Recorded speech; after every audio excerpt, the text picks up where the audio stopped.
And in terms of quality, I remember some of the best games from Scout coming through from Corki in spring as well. A couple of highlights there as he was the one to make the transition into Corki, and it felt like other people followed. At least now going into summer, we've got a grasp on what Scout wants to do in 2019. And I know a lot's changed, but here I see an opening game one for EDG. Because the biggest problem for EDG for the last few years has been the fact that they need Scout to carry. Yeah. That Scout needs to be able to have, and when I say carry, I don't mean late game carry, I mean early game bridge. Because a lot of times if you have Haro, you don't have to worry about it at times. Clearlove certainly is going to be the level 6 type of jungler. So then you would have to have Scout being active on the map early on. I think this is a true test towards Jijia. Because now Jijia's whole focus is to be able to make it so Corki stays in lane strong, plays towards his top lane a little bit more because you have a great carry matchup there for yourself. So Renekton in this game is going to be incredibly important. So EDG, top side of the map is going to be their primary focus. You see yourself on an Olaf in Jijia. This is his debut game coming into the LPL. No roster changes on DMO, but for the side of EDG, Jinu, GG, a different EDG. Let's see what their style's like. Let's see what they're like going into game one against a team that was renowned for team fighting up from the LDL to the LPL. Raz, I'm so glad to be back as we go into game one of summer. New background, new theme, new Summoner's Rift in the LPL.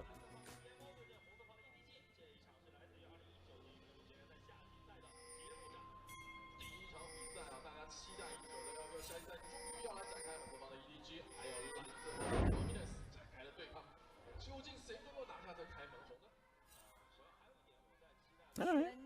They don't want to cheer. It's It's cool. EDG. Maybe they are cheering. Maybe they're just too quiet. There we go. All right, EDG.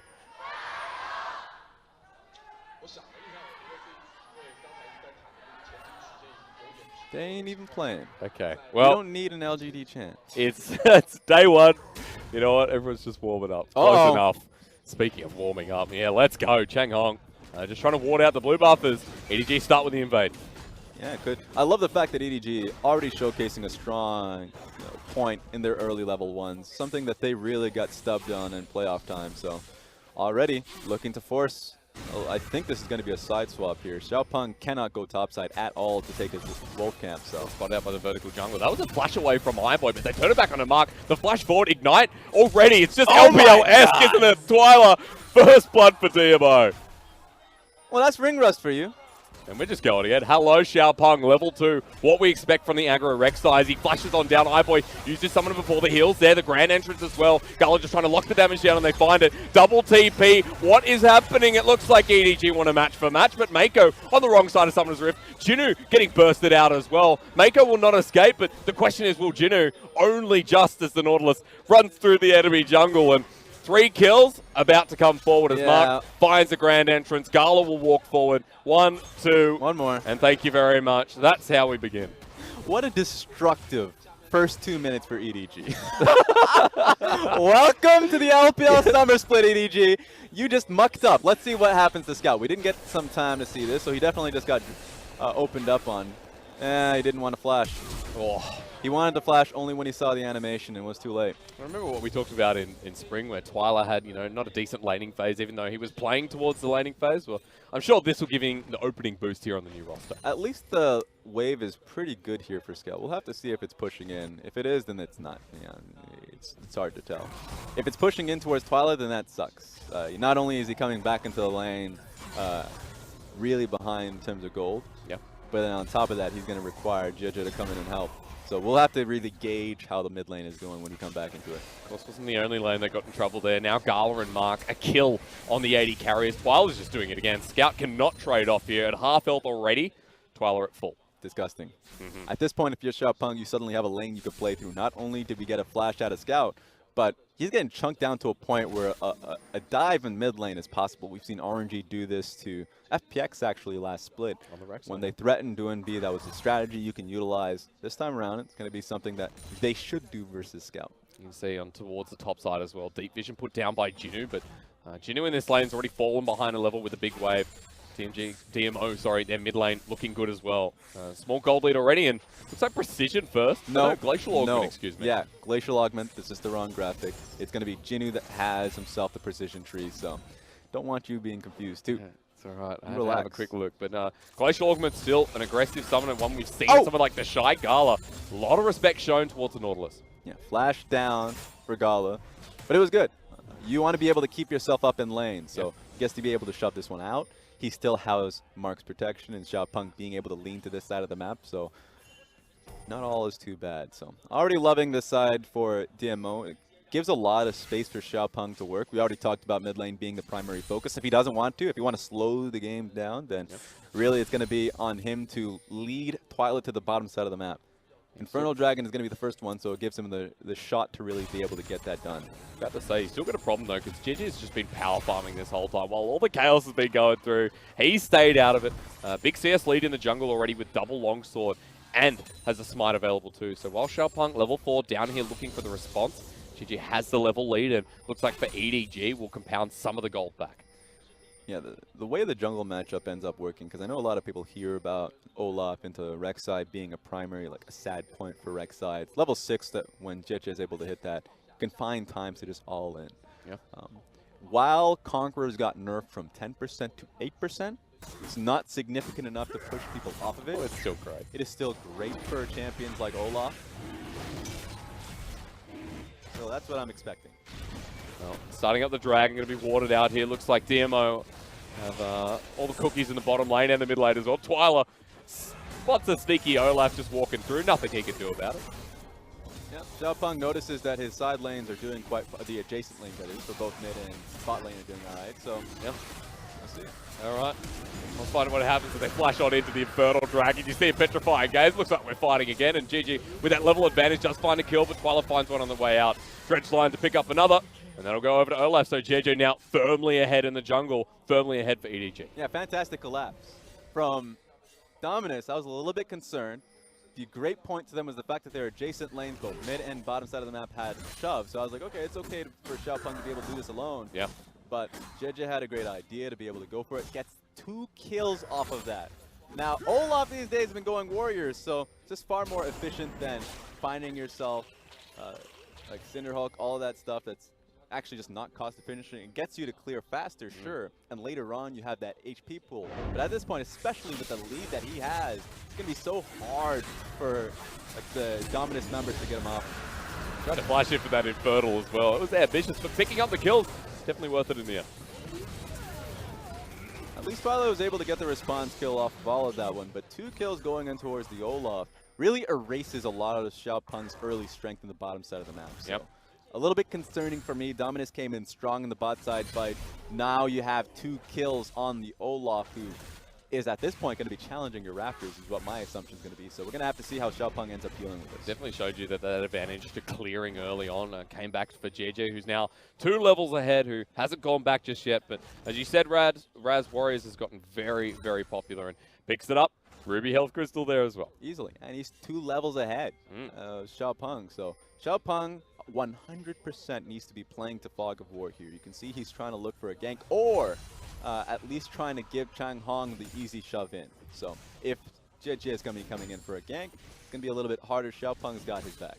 Gino is still able to farm under the turret though. Will be behind by about 10 CS due to the earlier teleport play, which is almost back up and available here for the Renekton, who still has not backed. And for Jinu, there's been no pressure in the top side, still being comfortable in this matchup.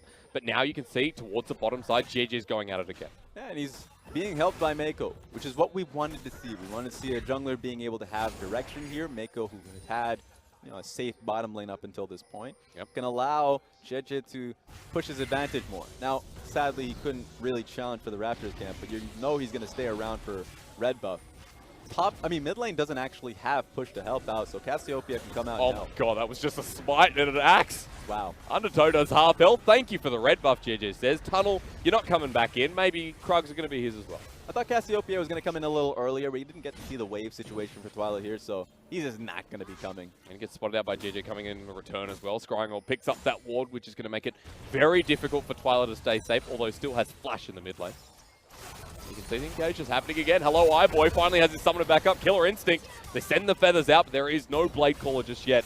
And Mark and Gala still punishing this bottom lane of EDG. iBoy repositioning just so he can get outside of the Blade Caller's range. So good call, but ultimately chunked out. They're pushing in this big wave. At this point, I just want EDG's dual lane to head back to base. They want to be at least able to get the first item. And oh, close. Close dredge line there. The Nautilus is getting very pesky to this bottom lane, but as the wave crashes in, now EDG's bottom lane can roam again, and JJ is just waiting for that Rek'Sai to face check.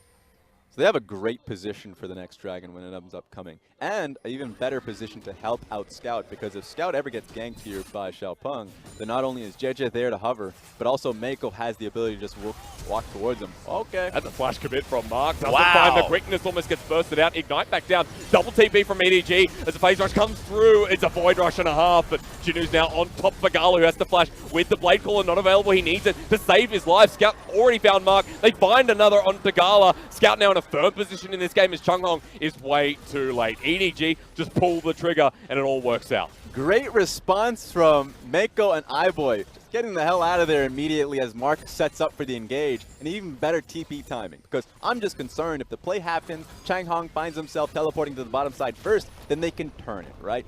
Dominus can find their way back into that skirmish much like they did in the early level 1, level 2s. Yep. Didn't happen.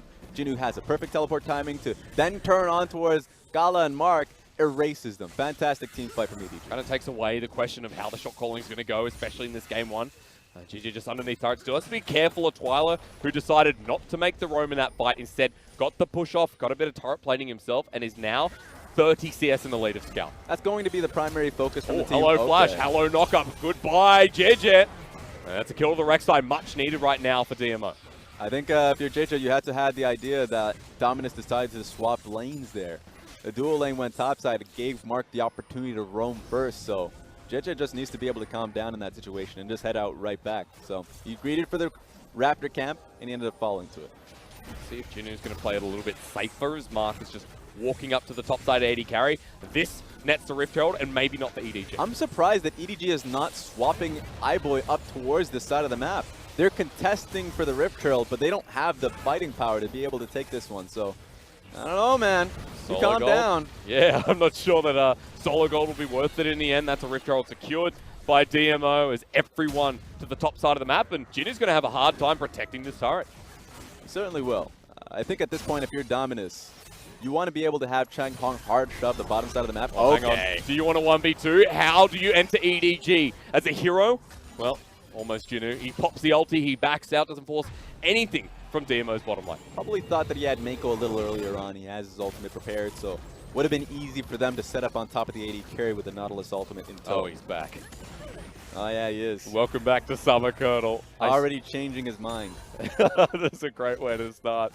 Of course, with an early game like DMO showed with the early 3 kills at 2 minutes, thought it was all in the bag, but EDG have just brought the tempo, brought the momentum as they're now doing towards this Ocean Dragon. This looks pretty free as well. Looks like a trade of objectives as Xiaopeng picks up the Rift Herald and still hasn't dropped it. They still need to be defensive after this point. I would love to, okay, unless if Changhong is going to be a nuisance, but find themselves time to back. If Changhong can get out of this, I think he's in range for a Q. That's a dredge line. Ultimate popped immediately. So you get the ulti out of the tank Scion. With turret plating still available, EDG can push. I don't think they want to push. Okay. They need time to back, because at this point, it's all going to be on responding to where Xiaopeng ends up going. He's the one with Rift Herald. They need to be able to defend it rather than trading against it. So smart from EDG to find their back timings now. I will say, however, though, for GG, the tempo has stopped a little bit. Thank you very much. Can the Scion 1v1 Mako? No, but get off of me. Still going to be a bit of a nuisance. There we go. Rift Herald on the top side. Gala's still here to push the wave, but look at the rotation coming up from GG and iBoy towards the top side. Renekton's in a kind of a dangerous spot, but he's trying to play cute. No ward here. He's going to be there for a flank. So all eyes on how Gala can play this one out. He does not have flash. Underneath the turret, Jinu, remember, has the ulti. He's not going to go on in just yet. Waiting for Miasma to expire. He has an opening now. 4 members there. Pops the ultimate. Dominus is there. Let's see who the real Dominus is. Onto the stun, onto the slow. Scout finds one, and they're ready to go. As the Miasma user goes down, Jinu still looking for the push and the slice and dice. And Gala just takes a big whirlwind to the face, but DMO lose out on the trade and don't get the turret. That's that level of creativity that we're looking for when it comes to Jinu on EDG. Is that we were talking about, getting in position to defend a possible dive with the Rift Herald take. He was just trying to look for a team fight immediately off of that. Now, that's a risky play. Oh, yeah. As long as if someone goes in there, they can pick him off. Or at least force him to use his flash and he has to get chunked out, go back to base. It's an even worse position for EDG. While Dominus has to collect her thoughts after that. Yeah, you'd have to, because as I just realized, the ultimate of Renekton is the same name as the team. So that's one for the books on day one, Raz. But good luck. Thank you so much. Good luck. If Chang Hong plays Renekton, that's the type of game I want to see play. I'm curious because his champion diversity in this very first game has just gone back to, I guess, square one, but that's not really fair. For me, Dominus seemed to be a team that, you know, just building off the momentum and the hype off the spring, and I think coming into game one, there's not much to say. But you're saying off the spring, but remember, NEST, they come in, they take down BLG. Also true. While not all teams are performing seriously, I think EDG were taking it seriously. Yep. They're trying their players, sure, but they came in with their full, you know, roster ready to play on that one. So I love the fact that Dominus seemed like they're only on the way up. The only thing I'm ever concerned about is the mechanical ceiling that both Chang Hong and Twyla have. They've shown good moments, and they have an identity that really forms this team to be a team fighting team. But this is a meta that's really catered to those solo laners. I think EDG is incredibly primed for this meta, especially with Jinu. You see him on the screen. It's fun hearing the discussion when people talking about who's better between Jinu and Ray, because Ray had such a dominant split last time around. Yep. And Jinu, he never has a bad split. I'm going to come out and say that Jinu always finds himself carrying a team. Okay. Carrying LGD, carrying Victory 5. Unfortunately, they still don't pick up wins that much. But he is their identity, their strongest facet. The difficulty around that conversation is the fact that Amazing J was kind of the testing dummy, right? The person that you take away from these teams, fair, yeah. where he is the identity for his squads. Great team fighter, not necessarily the greatest laner, but he had like such a strong aura around him, comes towards RNG, and then just falls flat on his face. Yeah, that's very tough. I was going to interject to say the identity of EDG for their top laners, especially in spring, where Ray was on these explosive picks like the Aatrox, like the Vladimir at times as well, suits so well for Jinu, as we said at the start of the show, that Jinu feels like a very good fit to EDG, and in fact, the roster looks almost better with him in the top lane. Almost. We'll see when the team comes back into the split, what they can do during the regular season. When it comes to playoff time, ultimately if Ray is ready to play, then we can have that comparison, or at least they can, the coaching staff that actually look at the practice sessions, right? Yes, they can see which one's working out well for them, which is they're a team that ultimately has a lot of faith in how the scrims end up going. So remember, during the entire spring split, Clear Love is the one that plays. He performs to a great degree. They go into playoff time and they start with Haro.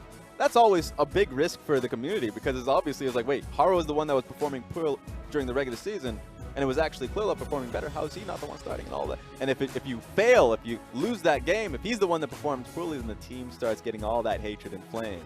But you're like, you'll never see what happens behind closed doors. Of course. So they're the team that, yeah, you're right. I think they're the ones that are going to make the call if Ray is ready to play. So far for Jinu, he's fallen behind a little bit, but creative plays, as we saw before on the Renekton, has been kind of exciting to watch. First 20 CS that's been missing there for the top lane in the start of the split, and also big CS gap in the jungle here for Jeju, who in his debut game in the LPL seems to be quite dominant on this Olaf, but where can he take it as we head towards the mid game? That's always the question, especially for younger junglers debuting into the LPL. Of course, if he has his early game advantage, you need to be able to close it out, make the right decisions, and so far what we saw is him playing around Mako. Of course, being able to get the vision control around Scuttle Crab, once again going in towards EDG's favor, and then pushing in for the right plays, which is deeper invade. So right now, he's getting an A+ from me. At the very least, with Jinu, they're providing a lot of deep vision towards that blue side jungle. He's now moved to the top side as well, and turret plating has ended there. Bit of extra gold towards DMO, but EDG, if they can break open this first turret of the game, then it's going to go back in their favor. They're already 1,000 gold ahead, and this should just open up the map for iBoy and Mako.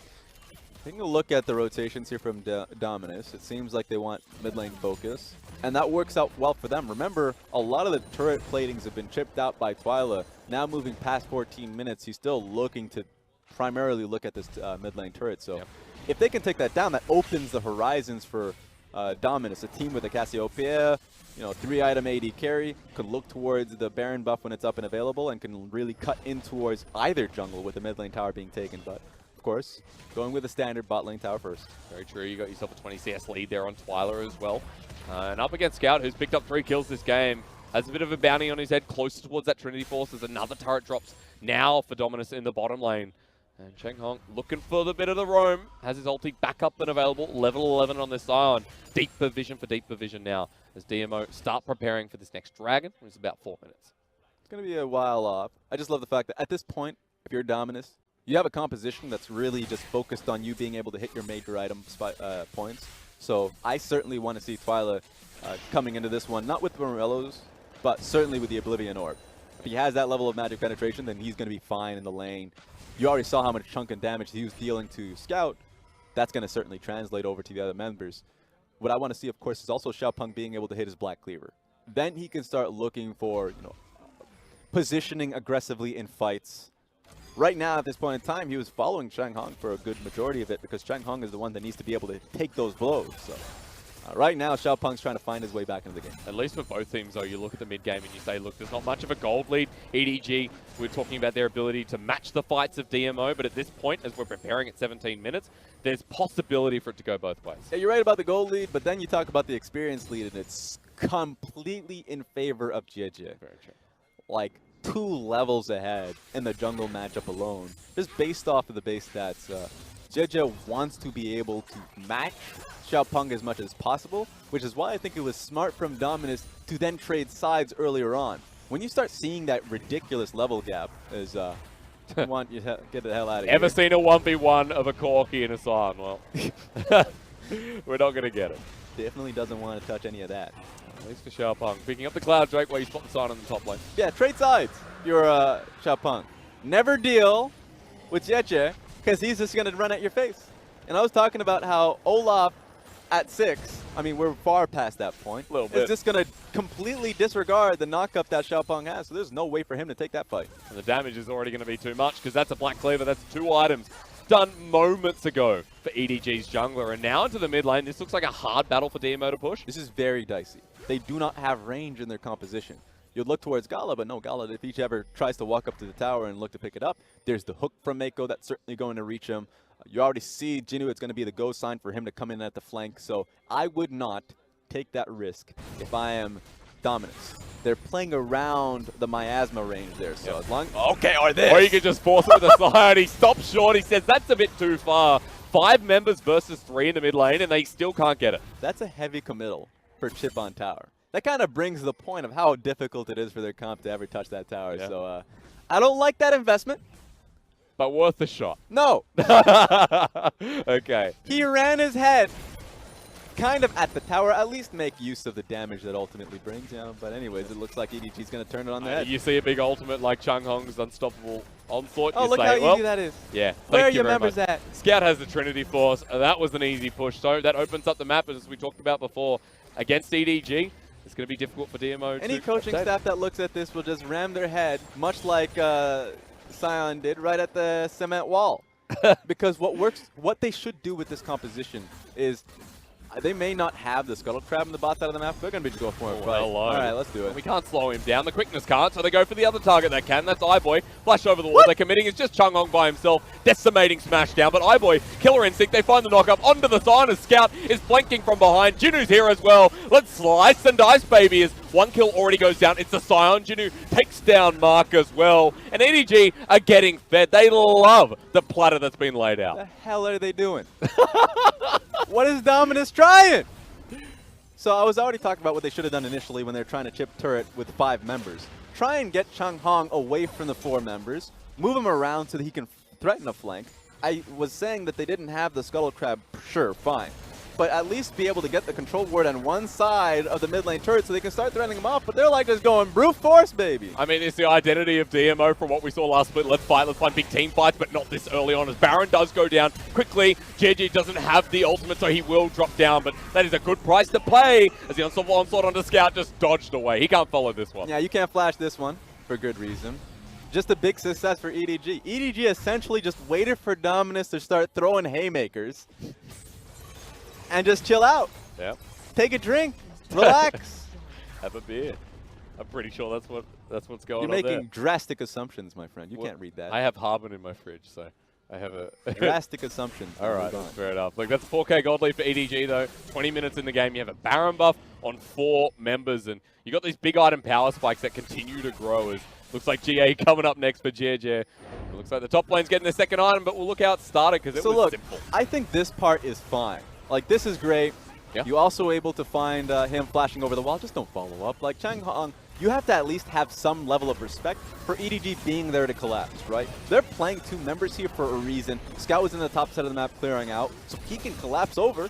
If it's only the Scion who's following, he's not going to have the damage to just completely 100-0 the AD carry. If it was another member flashing over as well, I think that's okay.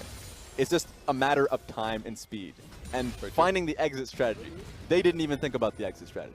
It does look like DMO, though, are running out of options at this point. They're falling further and further behind, trying to make these plays work. Well, mistake number 1, but now getting pushed up against EDG as the bottom lane turret falls down. EDG taking all outer turrets. And now with the Baron buff, looking to make the push. Mako spotted out on the side. Chung Hong has to be careful. I think they need to relax here. EDG should look towards the next wave. They're getting good chip on the tower right now. But right now, Kaisa will be able to meet you guys in about 10 seconds. You said chill out. Chung Hong's at half health, comes back on in. Maybe this is not good. DMO, find 1, find 2. The next one comes through, and iBoy's not even in the fight. The poke from Scout has to get something as they re-engage, force the flash. Just messy on all accounts. You know how nice it would have been if they had just waited for the next wave? It would have been so much better. Would have been good. You would have had an AD carry. Someone that actually committed to damage. Someone who has right now a Guinsoo's Rage Blade.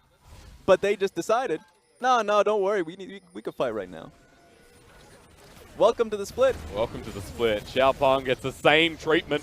Scout, thank you kindly. That's his 5th kill of the game. And the moment EDG throw away, it looks like they just get back anyway. All right, perfect. And just so there's no confusion right now for everyone out there, Muramana has been the go-to since the extra little buff so you can get your second evolution pretty quickly. And it's just great damage. Extra 10 AD. Yeah, and I'm talking about specifically Muramana on iBoy and the Kaisas, so no surprise there.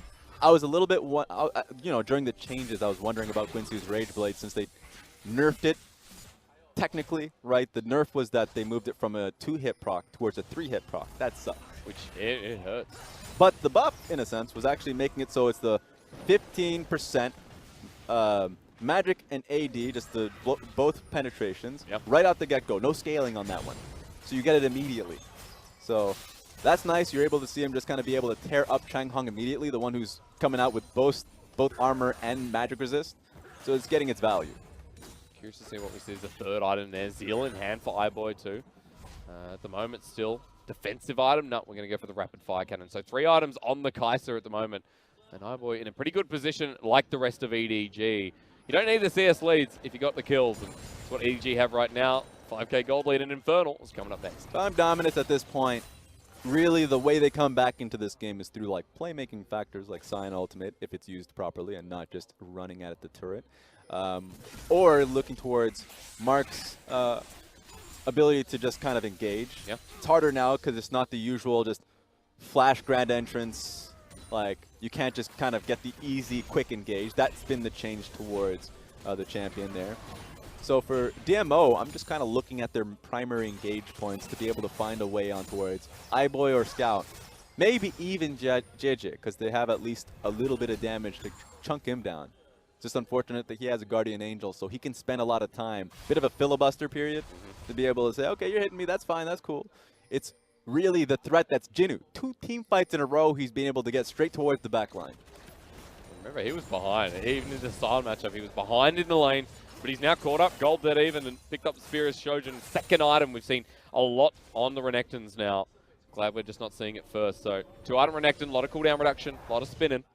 This point forward for EDG, way they should play this one out, find Renekton on top side, Corki on bot side.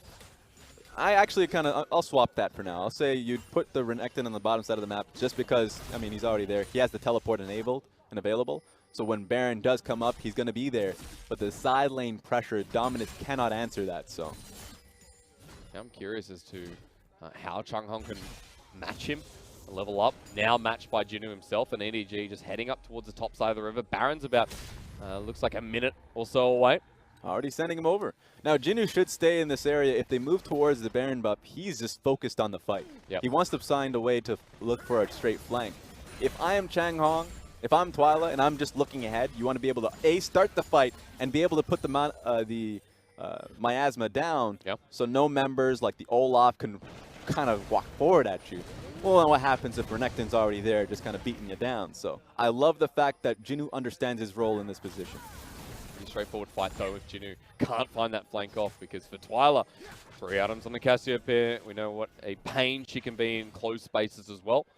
And Scout, as he pushes that wave across, you can see Twyla trying to do the same as Baron has begun. And here we go. Gala's not in position, though. He's picking up the camps, picked up Red, picked up Raptors, and this Baron's already down. I mean, Twyla's not there as well. 2K in for the steal, denied. They just flash on over, and it's Jinwoo again. Doesn't need the flank Raz. This time he goes face first, takes down the jungler from DMO. Twyla comes in, albeit late.